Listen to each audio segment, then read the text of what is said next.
नमस्कार साथियों, स्वागत है आप सभी का एकलव्य पीसीएस में। और आज हम चर्चा करने जा रहे हैं 2 अगस्त 2020 के टॉप 10 करंट क्वेश्चंस की। तो अगर आप इस वीडियो लेक्चर की पीडीएफ प्राप्त करना चाहते हैं तो ज्वाइन करें हमारा टेलीग्राम चैनल एकलव्य पीसीएस, वहाँ ही आपको बड़ी आसानी से पीडीएफ मिल जाती है। तो चलिए देखते हैं यहाँ पर क्वेश्चन नंबर 1। हाल ही में किसने चीन जैसे देशों से कलर टेलीविज़न के आयात पर रोक लगा दी है? भारत सरकार ने, मतलब भारत सरकार की किस संस्था ने चीन से आने वाले जो कलर टेलीविज़न है उन पर रोक लगा दी है? क्या क्या ऑप्शन है आपके पास? सुप्रीम कोर्ट, हाई कोर्ट, केंद्र सरकार या नीति आयोग। तो देखो भाई, किसी भी देश के सामान पर बैन लगाना या उसे टैरिफ देना, छूट देना, ये काम सुप्रीम कोर्ट, हाई कोर्ट या नीति आयोग नहीं करता है। ये काम करती है सीधे सीधे गवर्नमेंट ऑफ इंडिया। तो भारत सरकार का फैसला है, ये केंद्र सरकार का फैसला है, ध्यान रखना। आप देख सकते हैं केंद्र सरकार ने हाल ही में चीन जैसे देशों से कलर टेलीविज़न के आयात पर रोक लगा दी है। अगर हम बिजनेस देखें इसका, तो पिछले वर्ष 5,836 करोड़ रुपए का आयात किया था हमने चीन से, यानी 5,836 करोड़ रुपए भारत से चले गए चाइना केबल टीवी उद्योग के थ्रू। तो इसको देखते हुए सरकार ने इसको बैन लगा दिया है। अब चीन के साथ हमारे संबंध बिल्कुल अच्छे नहीं हैं, तो चीन को सबक सिखाने के लिए ऐसा किया गया है कि हाँ भाई, आप पर हम जो है बैन लगा रहे हैं। अब इससे होगा क्या कि पिछले साल जो 5,836 करोड़ रुपए भारत से चाइना गए थे, इस वर्ष वो नहीं जाएंगे। तो स्पष्ट रूप से चीन को 5,836 करोड़ रुपए का नुकसान इस साल हो गया है। अब इसका एक दूसरा पहलू ये भी है कि जब हम चाइना से टीवी नहीं खरीद रहे हैं, जो चाइनीज़ टीवी हैं वो हम नहीं खरीदेंगे, तो जो हमारे लोकल मैन्युफैक्चरर हैं जो टीवी उद्योग के, उनको इससे बढ़ावा मिलेगा, क्योंकि लोग फिर उन्हीं के प्रोडक्ट खरीदेंगे। तो मेक इन इंडिया की ओर भी ये एक अच्छा कदम बताया जा रहा है। चलिए आगे देखें। भारत और यूरोपियन संघ के बीच आने वाले कितने वर्षों में वैज्ञानिक और तकनीकी सहयोग को मजबूत करने के उद्देश्य से समझौते का नवीनीकरण हुआ है? इस सवाल को हम पहले डिस्कस कर चुके हैं। ऑप्शन है 2 वर्ष, 3 वर्ष, 4 वर्ष या 5 वर्ष। और सही जवाब है विद्यार्थियों इसका 5 साल।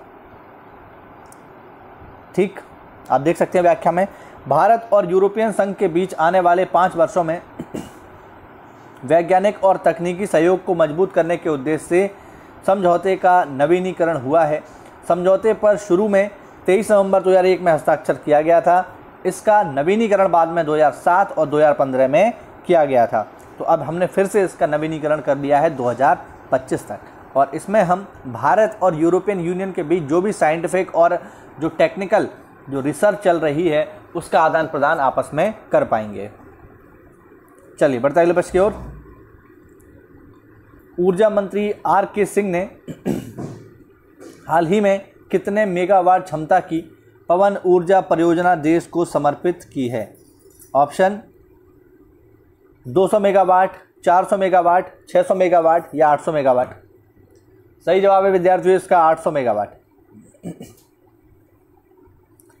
बिजली और नवीनीकरण ऊर्जा मंत्री आर.के. सिंह ने हाल ही में 800 मेगावाट क्षमता की पवन ऊर्जा परियोजनाएं देश को समर्पित की हैं, जिसका विकास सिंगापुर की सेम्बकार्प इंडस्ट्रीज़ की भारतीय इकाई SEIL ने किया है।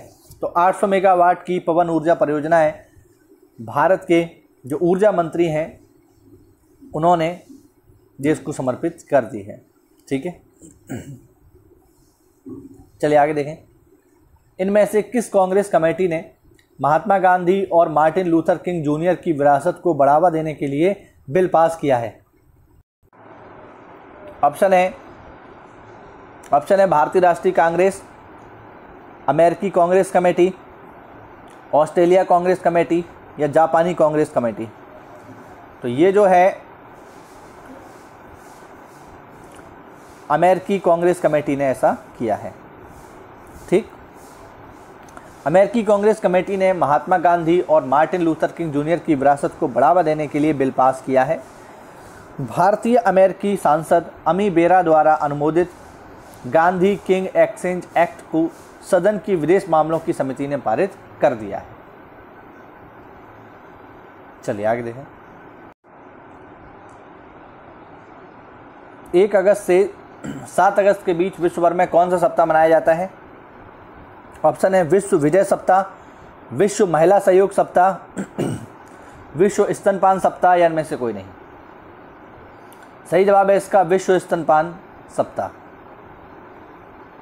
1 से 7 अगस्त के बीच विश्व भर में विश्व स्तनपान सप्ताह मनाया जाता है, जिसका उद्देश्य विश्व में स्तनपान को प्रोत्साहित करके दुनिया के शिशुओं के स्वास्थ्य को बढ़ावा देना है। आगे देखें, चीन ने पृथ्वी का अध्ययन करने के लिए हाल ही में कितने सैटेलाइट लॉन्च किए हैं? तो चीन ने पृथ्वी का अध्ययन करने के लिए कितने सैटेलाइट लॉन्च किए हैं? ऑप्शन है 2, 3, 4 या 5। सही जवाब है इसका 3 सैटेलाइट लॉन्च किए हैं। चीन ने पृथ्वी के अध्ययन के लिए हाल ही में 3 सैटेलाइट लॉन्च किए हैं। ताइयुआन सैटेलाइट लॉन्च सेंटर से Jiuan-3 के अलावा 2 अन्य सैटेलाइट भी लॉन्च किए गए हैं। तो 3 सैटेलाइट लॉन्च किए हैं चाइना ने पृथ्वी का अध्ययन करने के लिए। अब मुझे लगता नहीं है पृथ्वी का अध्ययन करेंगे, ये कुछ और ही कर रहे होंगे। चलिए आगे देखें, निम्न में से किस राज्य की सरकार ने बबीता फोगाट और कविता देवी को खेल एवं युवा मामलों के विभाग में उप निदेशक नियुक्त किया है? ऑप्शन दिल्ली सरकार ने, पंजाब सरकार ने, हरियाणा सरकार ने या केरल सरकार ने? सही जवाब है इसका हरियाणा सरकार ने। हरियाणा सरकार ने पहलवान बबीता फोगाट और कविता देवी को 2 अलग अलग आदेशों में खेल एवं युवा मामले विभाग में उप निदेशक नियुक्त किया है। इससे पहले हरियाणा पुलिस में ये दोनों जो हैं उप निरीक्षक के पद पर तैनात थे। चलिए आगे देखें, 1 अगस्त के दिन असहयोग आंदोलन की औपचारिक शुरुआत हुई थी। इस आंदोलन को महात्मा गांधी ने किस घटना के बाद वापस ले लिया? हिस्ट्री का सवाल है, मैं समझता हूं इसका जवाब आप लोगों को पता होना चाहिए। ऑप्शन है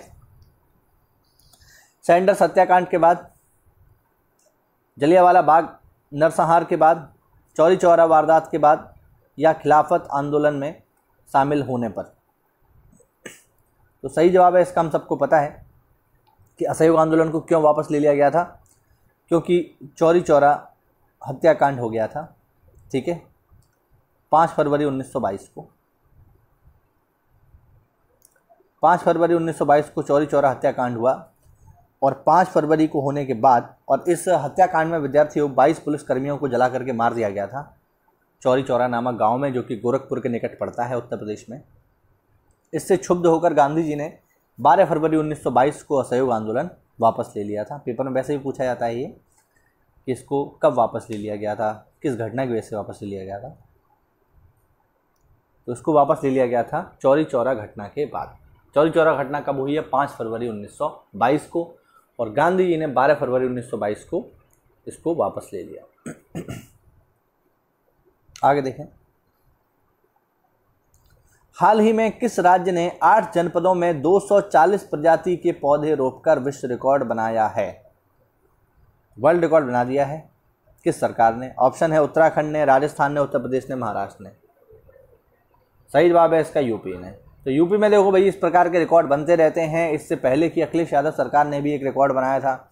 पौधों को रोपने का रिकॉर्ड तो मैं समझता हूँ हर साल बन जाता है, लेकिन दुर्भाग्य ये है कि 5 करोड़ पौधे रोप दिए, 10 करोड़ पौधे रोप दिए, लेकिन उनमें से जिंदा कितने बचते हैं? अगर 10 करोड़ पौधे रोप भी दिए तो उनमें से कितने जीवित बचे, इसको देखने वाला कोई भी नहीं है। वन विभाग इस पर कोई ध्यान नहीं देता है। बस पौधे रोप दिए जाते हैं रिकॉर्ड बनाने के लिए। उसमें से कितने पौधे जीवित हैं, कितने पौधे बकरी खा गई, कितने पौधे भैंस खा गई, इसका कोई रिकॉर्ड नहीं है। उनमें कभी पानी नहीं दिया जाता, वो पड़े पड़े सूख जाते हैं। राम भरोसे मामला चलता है।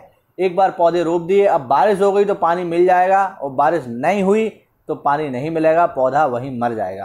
तो इस प्रकार के रिकॉर्ड बनाए तो जाते हैं, लेकिन उनका जो मुख्य उद्देश्य है वो कभी पूरा होता नहीं है।